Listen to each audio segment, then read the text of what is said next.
right.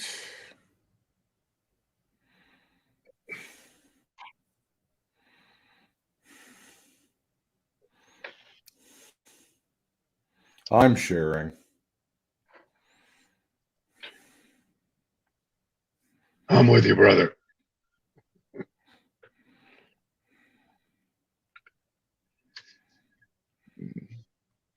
Okay.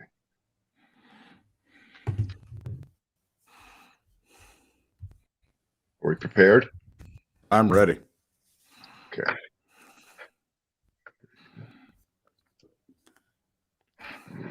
That. Okay. It's the Brad and Britt program, podcast, show, extravaganza, thing, Something. abortion. Call it anything. We don't. Abortion. Still legal.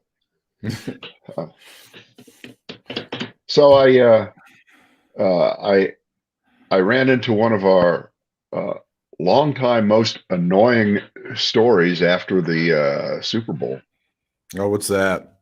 The ratings for the Super Bowl. Yeah. They were really good. They got a lot of people watching, most in 7 years. So it's back to pre-Trump era viewing levels. Even though he tried to destroy the NFL, people for some reason they didn't realize they weren't supposed to watch it, and they fell for it. So good for the Super Bowl, and all this grousing and complaining about the halftime show, and where we watch it together, Britt, you and I, and Pete and Joe. We're kind of watching the halftime show, but we're not really tuned into it, and we can prove that because we did miss the Janet Jackson exposed tit moment 20 years ago. We didn't see it, but we just found out about it later. So we just and people, you read this. Oh, but bring back what? It was so much better. All right. So I have the entire list of every Super Bowl halftime show that's ever gone on. And the first thing that the old farts would bring back Up With People. Okay. What was that, like 89? When was Up With People? Not quite that recent. When was it? Up With People 94 was no. Here's 1980. Oh, a salute to the big band era with Up With People and the Grambling State University marching band. So don't worry. The NFL was still pandering to the to their racist by throwing the Grambling band in there along with the whitest thing ever, Up With People. So you got sort of an off-white or a light chocolate milkshake there for that halftime show. We'll let legendary Grambling coach Eddie Robinson even toss the coin. Okay, how's that sound, guys? You good with that? Everybody okay with that? Make sure he doesn't walk off with it. Yeah, that's it. Somebody check him, frisk him before he gets to the sidelines. All right, so now this one I did not know. In 1967, at the first Super Bowl, the halftime was the Three Stooges, the University of Arizona, and that's right, the Grambling State University marching bands. And of course, my big question was, with Three Stooges, was that with Curly Joe or Joe Besser? Because of course, Shemp and Curly Howard were long dead by 1967. Not the original lineup. Not the original lineup, I'm sure. Couldn't right. be. So if it was Joe Besser, I mean, that didn't count. Then in 68, Grambling, they got it all themselves. And then in 69, the Florida A&M. Do you see a trend here? The Florida A&M band. Well, to be honest, I mean, the HBCU marching bands put on a much better show. If it would have just been that over the years, they do. Holy shit. Yes, they do. I mean, yes, they do. Well, if they could do it now the way they would want to, they want to do it with what's that stupid ass the Hillsdale marching? Do they have a marching band? Yeah, no, the Marching Christians. Yeah, that's what they are at Hillsdale. Right. All right. Now here's a good. In 1970, this is a good one. It was a tribute. The Super Bowl must have been in New Orleans that year. Tribute to Mardi Gras with Doc Severinsen, Al Hirt, Lionel Hampton, and the Southern University Marching Band. I kind of like that. As part of Kind of it, like that. they also had people mimicking pissing and vomiting in the streets as part of their salute to Mardi Gras. It was great. Britt, they weren't mimicking. All right. 73, Happiness was the theme of the show with the University of Michigan Marching Band, Woody Herman, and Andy Williams. Woo, ooh, that's strong. How'd they book that? Yeah. Mardi Gras, that's just fine. All right, 1982, Salute to the 60s in Motown and Up With People. What was up with that? I'm thinking the Motown thing's going to be a little too black, Jim. Can we get somebody to whiten that out? How about Up With People? Yes. Welcome. You'll like this one. In 87, Salute to Hollywood's 100th anniversary with George Burns, Mickey Rooney, and the Grambling State University and USC, I assume that's Southern California, marching bands. God almighty. 1991, Small World tribute to 25 years of the Super Bowl performed by New Kids on the Block.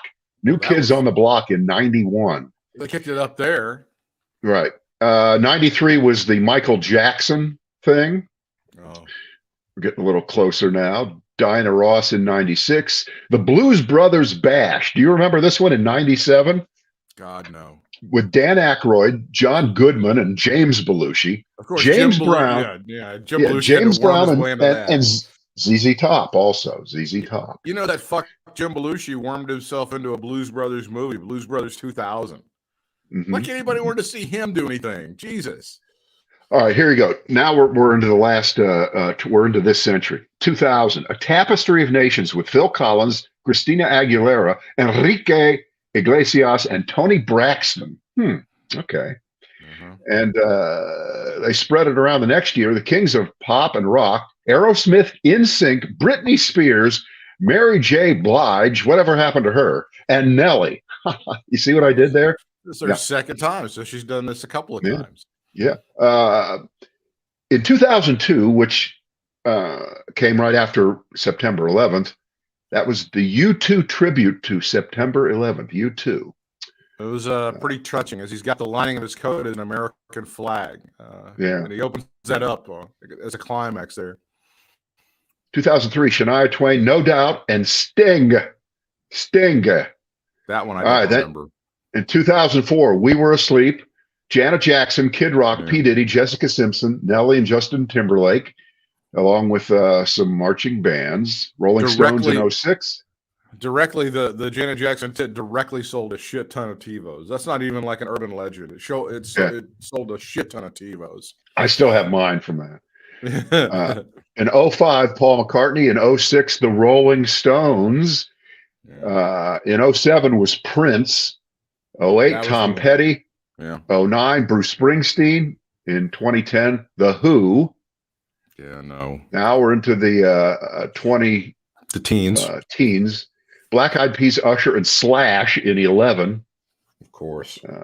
12, Madonna, LMFAO, LaMafio. Who are those people?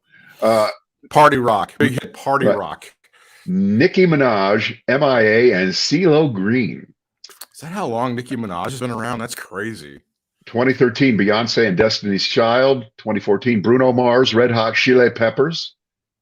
In 15, it was Katy Perry, Lenny Kravitz, Missy Elliott, the Arizona State University Marching Band. Of course, the Marching Sun Devils. 16, Coldplay, Beyonce, Bruno Mars, University of California. Bruno Mars 2017. Twice. Right. Lady Gaga in 2017. 2018, Justin Timberlake. 19, Maroon 5 with Big Boy and Travis Scott. 2020 was Jennifer Lopez and Shakira. Last year was The Weeknd, and we get to this year, and so that's the whole history. But they're not able to whip up a lot of outrage on this one, are they? The one this year, I mean, they've tried, but they're not able to. It's a failure to launch, really, on this one. Well, if you're going to complain about it, the way I think you should complain about it is that it was just such a pander. I mean, the problem with the NFL isn't that there aren't enough black people on the halftime show. The problem with the NFL is the way coaches have no ability to get hired as head coaches, Yeah. and that black people who play football going back for 100 years are treated like shit, and they don't get the medical care they deserve, and they're treated like crap when they retire, and they don't get benefits. It isn't, how can we and so it was window dressing. If you want to criticize it for the gaslight that it was. But in terms of its execution, the way they did it was fine. But I'm just saying, you didn't fool nobody with that one. Okay? No, I thought Bobani Jones, who used to be with ESPN, you may have seen the clip on Mediaite when he's on the Joy Reid Experience, and he's like, why do we give people like Charlie Kirk this kind of cachet? Why do we give them sort of like their job? People like this asshole, all they do is like find something that's really good that people enjoy and find something to hate about it. Go. And that's what he does. And then you're supposed to go on a cable TV show and you're supposed to have a roundtable discussion about, I don't know, is he right? Was it way too sexual and terrible for America? He might have a point. This may need to be censored from American eyes and ears. So I thought that was really good. They don't really have any point. They didn't really have any point 6 years ago, whenever, I can't remember when you did the Beyonce thing, when she supposedly was awful toward law enforcement and all that shit. They never really have a point about this, except when Janet Jackson's tit flew out, and then they overplay their hand. I'm saying it doesn't matter that they don't have a point. It's part of the larger culture war. Yeah, this isn't land meme. That's all it is. I don't think this one lands. I don't think this one even has. This one's a failure. Of course, it never really does. But if you burrow in deep down into what a lot of people think is wrong with America, they can't quite tell you all the time what it is. But this is part of it. This is just part of it. Why can't we have? And I do notice this, a distinct lack of country artists ever. And it's funny because, who does the opening on Sunday Night Football, right? Isn't it, what's her name? Carrie Underwood? Carrie Underwood, yeah. Yeah. And Faith Hill sang for Forever on the, so I'm. So you're looking for maybe the next time that happens next season, it should be like Doja Cat or maybe somebody like Megan Thee Stallion. You think maybe? I don't even know what that is. I don't know what Doja Cat is. That a crypto? Is that a crypto? What is Doja Cat? Doja Cat is an African American. I was trying to do a Hank Kingsley. Elton John they had that, is a gay. Now wait, on Dancing with the Stars, they did have that black guy who's the country singer who's fantastic. I can't remember his name. Yeah. He's great. Yeah. So he would actually expand the demographic. Because then, I mean, that's like a Charlie Pride, okay? Which was more pandering. What you saw at the halftime, or what they did at that NASCAR race in LA a couple of weeks ago, when your entertainment was Dr. Dre's NWA bandmate Ice Cube and the great Pitbull from the 305 area code.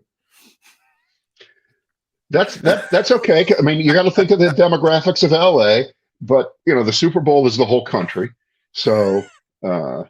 But here's the bottom line is we all watched it, and for the most part, we all enjoyed it, and so we can now just move on and just agonize over that upcoming draft. Oh boy, we're just gonna. No, we're not. No, only 12 weeks to the draft. I gotta get ready. My draft party is gonna be lit this year. Why do you see the wings I get for that, Brad? Yeah. All right. Let me throw some other things at you here. Take your choice. Accountants to Trump, you're fired. The devil made me not get a vaccine. Or TMZ, more than just a sleazy, annoying piece of tabloid trash, it could win you a gold medal. Let's do Trump and the accountants, because I'm very I'm fascinated by this particular story.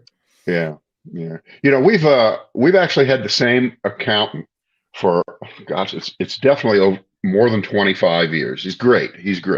And he's just retiring. This is a sign that you're old when professionals that you've worked with, they get so old that they start retiring on you. Okay. And of course, we never get any older, but professionals start retiring on doctors and and Yeah. lawyers, in this case, our accountant.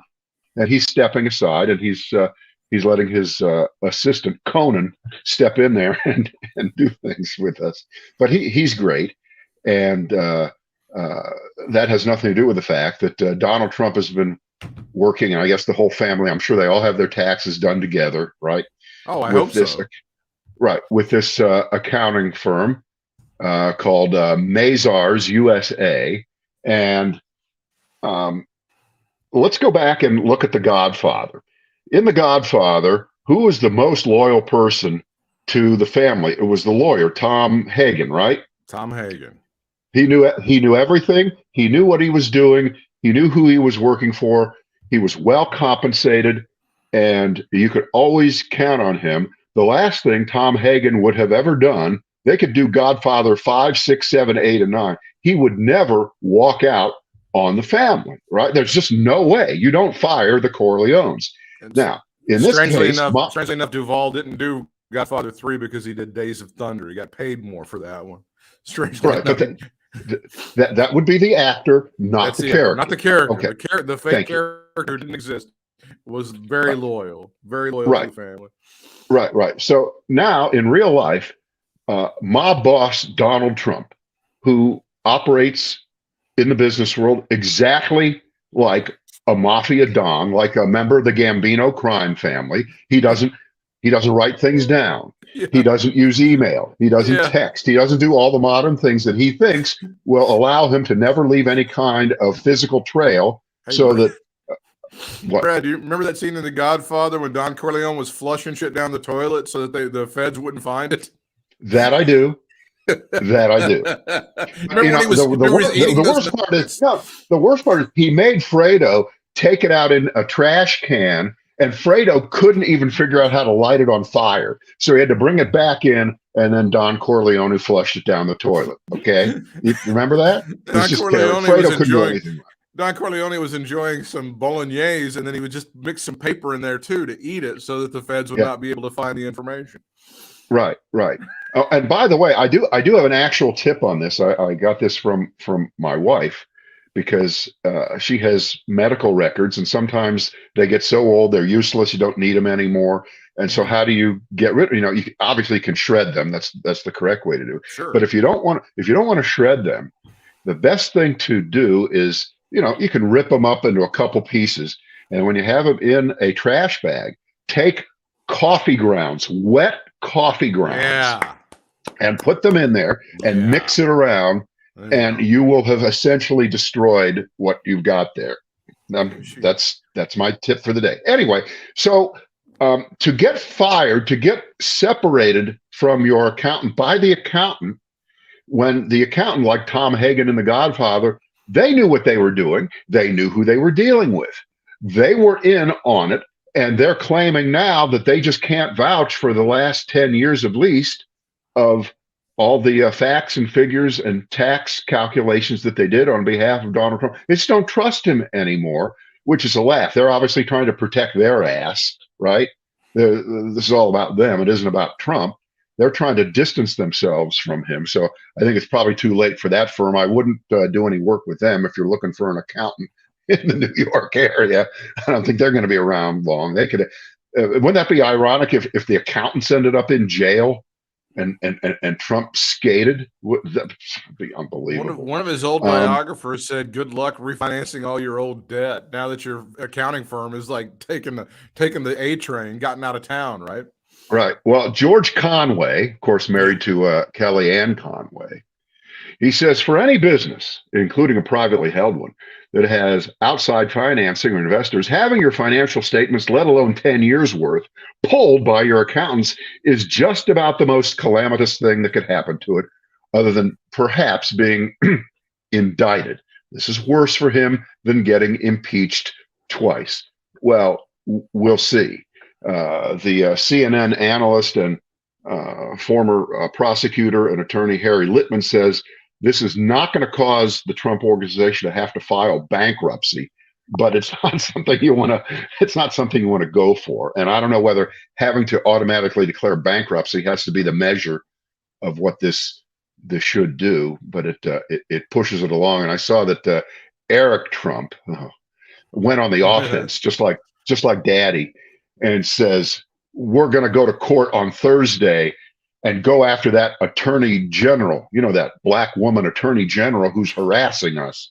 She's got nothing on it. It's the same script.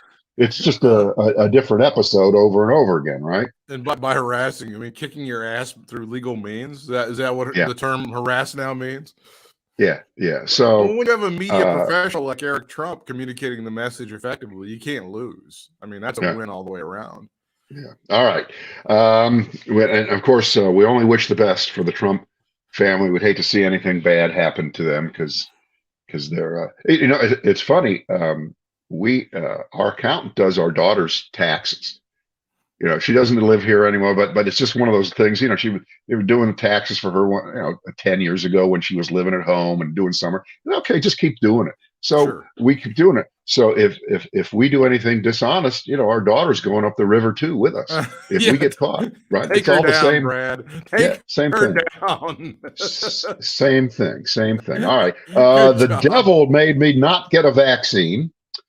Or TMZ, more than just a sleazy, annoying piece of tabloid trash. Let's do the devil made me not get a vaccine. I'm very interested in where this story's going to go. All right, let's track this one down. There it is. What do they do with it? There it is.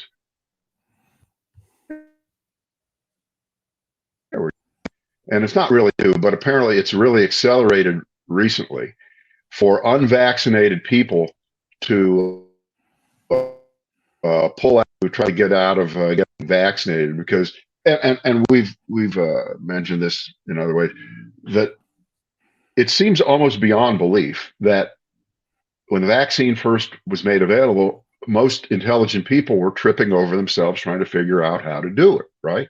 So here we are more than a year later, and we have the opposite of that. We have people tripping over themselves trying to figure out ways how to not get vaccinated. And I guess that people are pulling religious exemptions out of their ass. They are finding religion now in ways that you have no idea. This is what you do. This is how you get out of it. And you know how often that works, not always that often. And it really shouldn't, because they try to quote Bible passages. They do the mark of the beast thing. They go everywhere. And I told you, a couple months ago when I had a guy here doing my, cleaning off my driveway and this, my windows and shit, and he was unvaccinated. I started talking to him, and he went there. He went to the mark of the beast on me. He says, I'm not getting it because of that. At that point, I didn't have much of an answer or response to him, but it's a real thing. It's a real thing. You wouldn't understand, Jew. That's in the New Testament. You wouldn't get that. Of course I wouldn't. The Bible can be used in many ways to misconstrue and represent just about anything. You can pull anything out of context, but the book of the Revelation is just rife with this shit because it's a fever dream. It's an acid trip, so you can pull almost anything out of there to illustrate whatever point you want to. That Bill Gates is the Antichrist. I mean, you can do almost anything that you want to with the book of the Revelation. Yeah. All right. With that in mind, and when I read something and I want to book it or I'll email it to myself, and just so you know, I was working on the toilet at 5:14 this morning. Okay. Because the article is from this week's edition, or I guess it's part of the daily edition of The Atlantic. And it's titled "The COVID Strategy That America Hasn't Really Tried Yet." And you go, what's that all about? And it goes through these statistics relating to the fact that if we would just get all the old people vaccinated, the numbers would look sterling. Wow. It would be sterling. And now, see, here's the problem. You think, and I think, and we're under the impression that most people over 65, just about all of them, they're vaccinated, right? They're good, right? They're good. I thought so. I thought it was a very high percentage.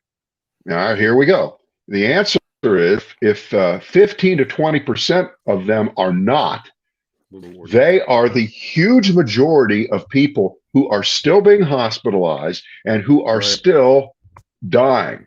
And at this moment, compared with in their 20s, a person over 65 is not slightly more likely to die of COVID, but at least 65 times more likely to die of COVID. Over 75, you are 140 times more likely to die. Over 85, 340 times more likely to die. In other words, the number one risk factor for getting COVID and dying is still being old. And if you're vaccinated and you're that age, and by the way, I am vaccinated and I am that age, I'm still about 4 times more likely to die than someone younger, but I'd rather be just 4 times than 140 or 340 times. This is all a game of numbers. It is all a game of numbers. If you're unvaccinated and you're old, you're really playing Russian roulette with your own life. And I think what happened was, the article points, we kind of stopped going after the old people, right? Because it was thought that, well, remember, they were first. They were the first ones in. Yeah. So they took advantage of it. But right now, in 2022, so what are we, 6 weeks into the year? Yeah. 3/4 of all the people who have died of COVID in 2022 are people 65 and older. I'm very surprised by that statistic. I mean, I'm very surprised that more senior citizens have not gotten the thing. That does blow my mind.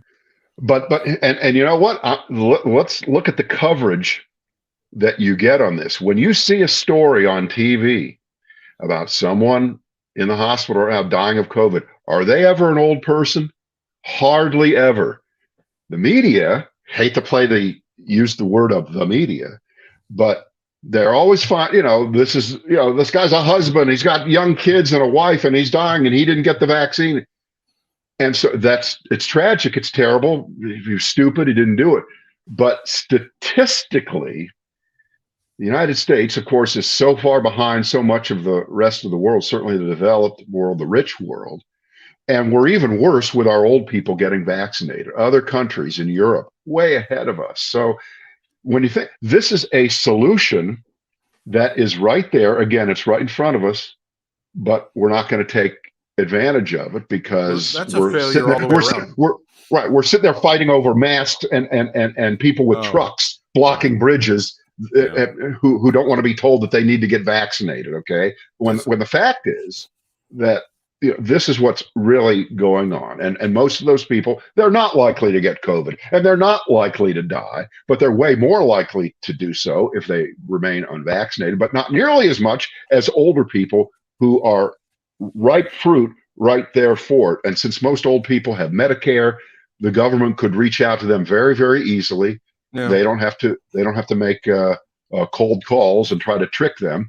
You already get your Medicare bills, and you get your shit from them in the mail all the time. That's kind of a failure all the way down. I think when we look back on this thing, we're going to see a lot of health departments across America that did really heroic work in getting the vaccine into people's arms who weren't fighting it. But it seems here a lot of health departments, and even on up to the federal government, they've kind of not emphasized this in the way that they should have. So that it seems like a failure all the way down. It is. But wait, there's more. The third shot, the booster, the last one, we're also sucking wind on that one.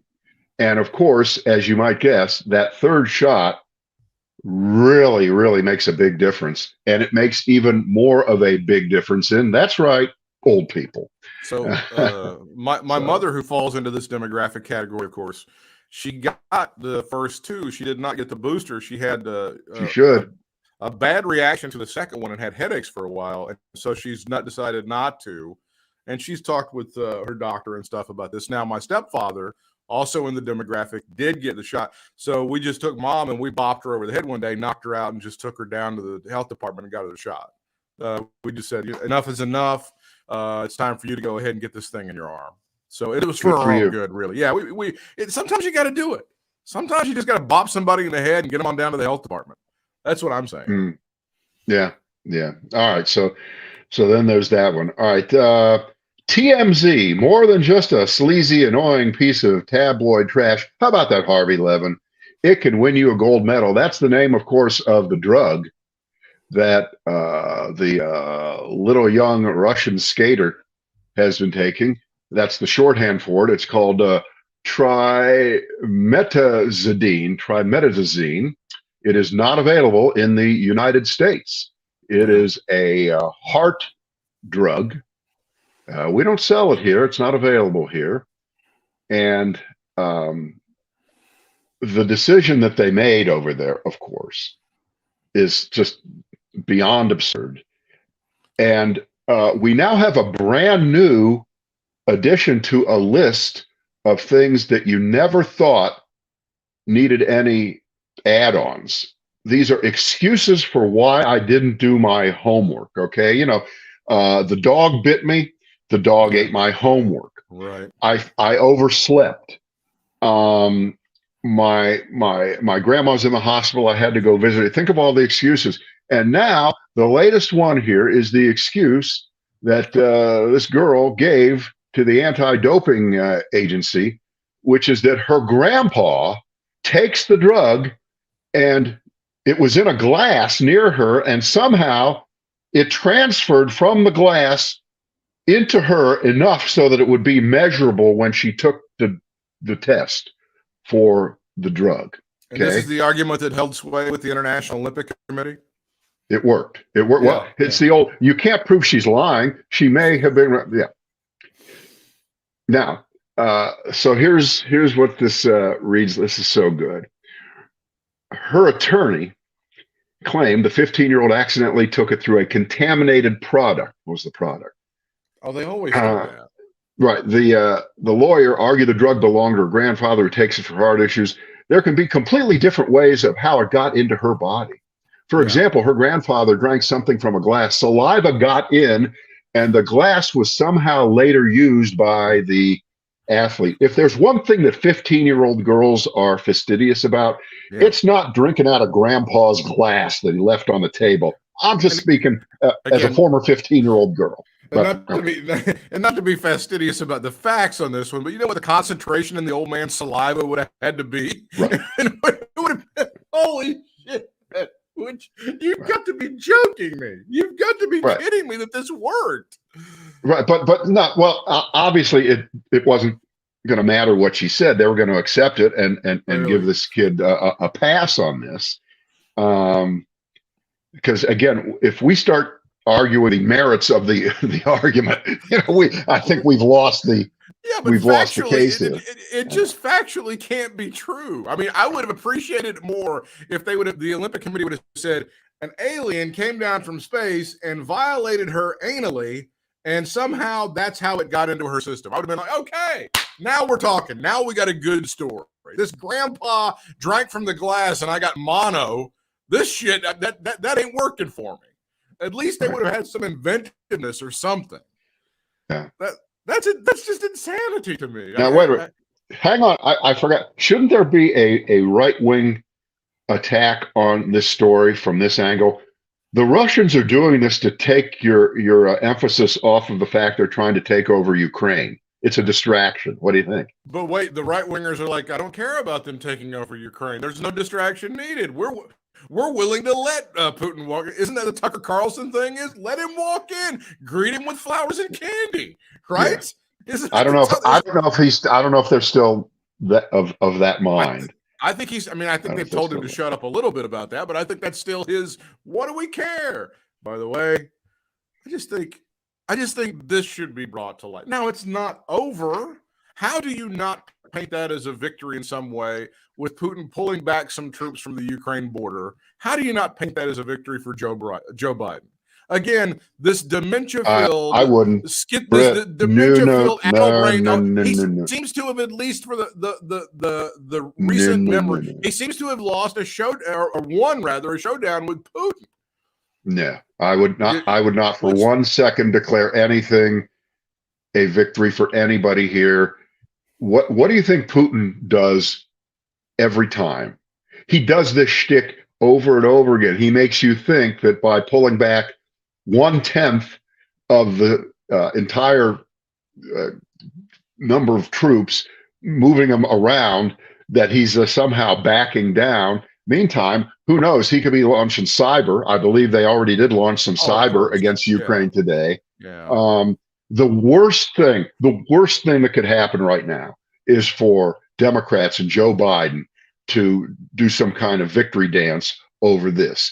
This is where you say this is a good thing, but it doesn't mean anything until we get a deal, until Putin agrees to do what needs to be done. We can continue to speak, and this is better than adding more troops. But you can't go any farther than that. This is not about how many good victories can we get in the press for Joe Biden at this moment. It means nothing. It I think you're wrong. Be acknowledged that this is good news for America, which is always bad news for Republicans. I wouldn't even do that. I wouldn't even play that card right now. It's too early. It's not even the end of it. I know we've got a long way to go in this thing, but there's got to be some sort of acknowledgement that this is heading in the right direction. Now, again, like you say, tomorrow he may pull out some sort of neutron bomb and destroy Kyiv, and that'll be levels it to the ground. Right, and then Britt, what video would get played forever if that happened? It would be Joe Biden saying this is a good thing. Yes, right, exactly. Eminem and Dr. Dre defiling your children at the Super Bowl. That's the video that would get played over and over again. Right. The Sandy Hook families have reached a historic $73 million settlement with Remington, Brad. This was the first time a gun manufacturer faced liability in a mass shooting. So it's very interesting that they should get a $73 million settlement, and that number should be out there for everybody to see. Of course, the family has been harassed, been told that everything was a lie completely by a lot of the folks who support Donald John Trump and your QAnon folks and all this horse shit, saying that these were crisis actors. And then always my favorite is that when Obama went up there, the people who staged this quote unquote fake bullshit, they forgot and used the same kids, and they hugged Barack Obama backstage, Brad. So you can see the actual kids that are supposed to be dead, because the people who set this thing up, they're too stupid. They're too stupid to get new actors, and they just have the same children hugging Barack Obama. That happened. I mean, it's hard to remember all of this bullshit. I'm going through that Peters, the book about the insurgency, right? I'm going through that whole thing, and he does a very good job of going through the Tea Party and all of the bullshit that Barack Obama had to face during his presidency, and a lot of stuff that you and I have washed this out of our memory because it was just a stack of bullshit. But you'll recall that one of the first things that they did early in 2009, after Barack Obama, newly sworn in, Barack Obama by video is going to address America's school children, Brad. You remember this, don't you? Yeah. What happened? Yeah. Tell everybody what happened to I believe I recall in America. Yes, I don't want him talking to my children. I don't want him near my kids, right? I do not want this Negro preaching his socialism to my children. I am pulling my kids out of school, and we're going to the zoo that day, right? That's what happened in 2009 when Barack, and by the way, the stuff that he said was so dangerous. The message that he had was so dangerous. It was, listen to your teachers and do your homework. I mean, it's some of the most destructive stuff. Can you imagine something awful like that coming out of Donald Trump's mouth? By the way, if I recall, it was poignant, it was well crafted, it was sensitive, it was all the things you would want someone to say. Right. So, and here's the thing: after he talked to the children, none of the children took up guns and tried to storm the Capitol and kill people. After he talked to them, after he addressed a large group of people, he talked them down. But that's he pre-talked them down, which was a nice trick. That's just one of the opening salvos that we faced in 2009, which is, as you look back now, you see it as a stepping stone. You go, oh, that's almost quaint compared to the shit that they do now. Oh, that's almost a real reserved reaction. But it was complete and total racism. as it was, as were many, many, many of the attacks that he faced during those 8 years. And he handled it in a way that nobody else could have handled it. I mean, I think that's why he goes every year when they do those presidential surveys of the great presidents, he rises.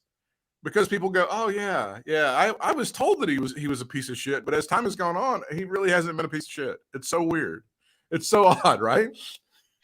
Well, of course, except for the fact that no president has ever made more money or exploited the office of the presidency more than Barack Obama after leaving office. No one that I can think of. Can you think of anyone? I can't think of anyone. Yeah, it's those change or those hats. He's been selling them and marking them way up, and I think it's terrible.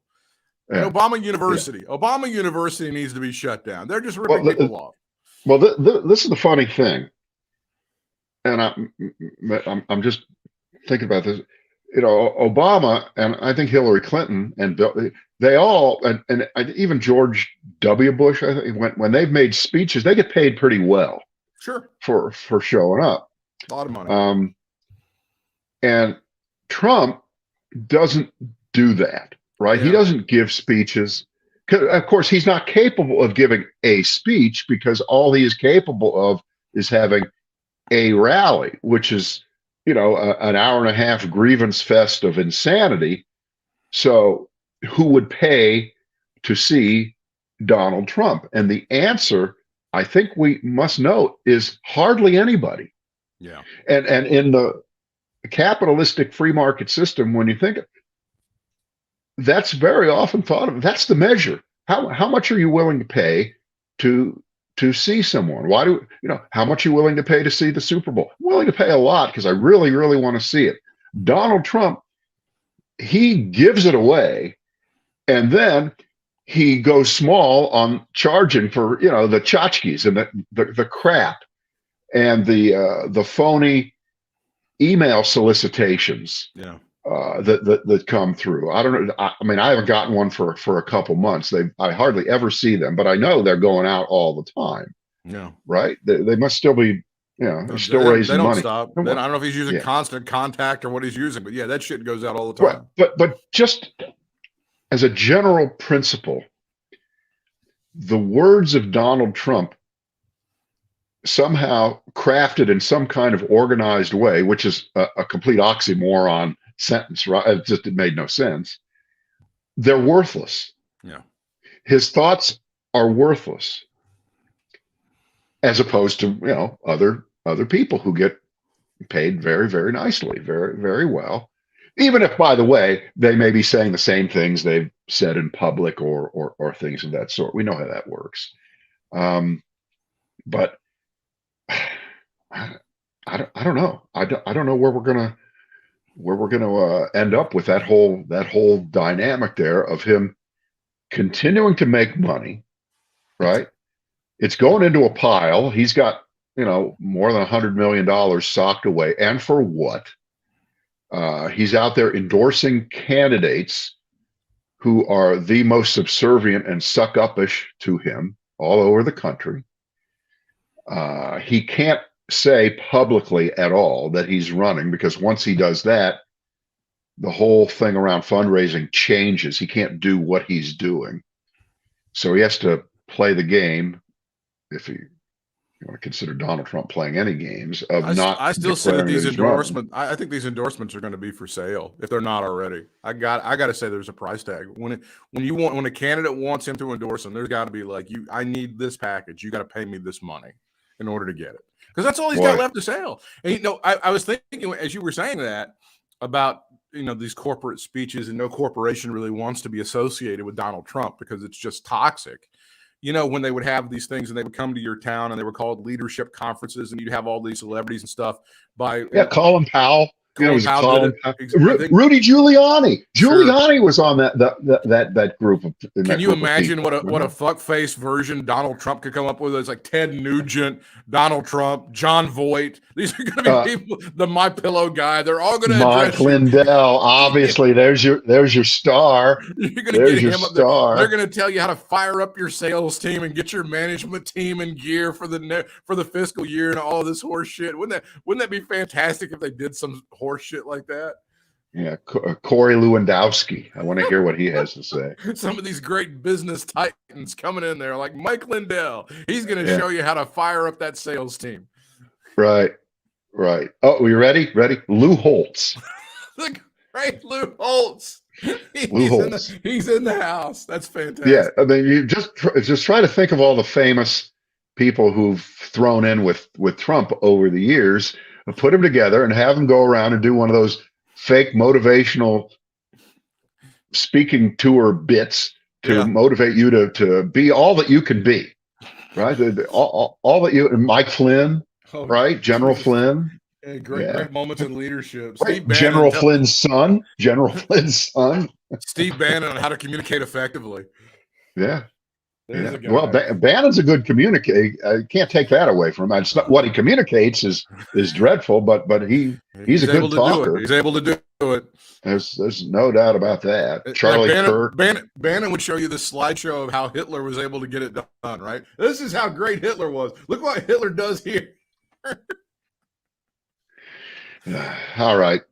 Enough damage for today. No doubt about that. That'll do it. No doubt about that. Mm-hmm.